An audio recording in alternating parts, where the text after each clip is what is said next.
ગુજરાતમાં 75મા પ્રજાસત્તાક પર્વની રાજ્યકક્ષાની ઉજવણી જૂનાગઢના આંગણે થઈ હતી।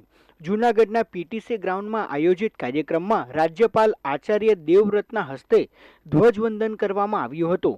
આ સમયે મુખ્યમંત્રી ભૂપેન્દ્ર પટેલ પણ ઉપસ્થિત રહ્યા હતા।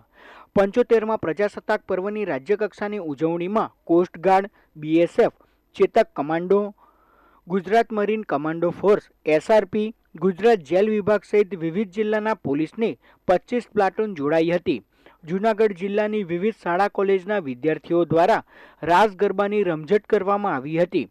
ત્યારબાદ એસઆરપી પાઇપ બેન્ડ દ્વારા ડિસ્પ્લે રજૂ કરવામાં આવ્યો હતો। આ પ્રસંગે રાજ્યના વિવિધ મંત્રીઓ, અધિકારીઓ અને નગરજનો ઉપસ્થિત રહ્યા હતા।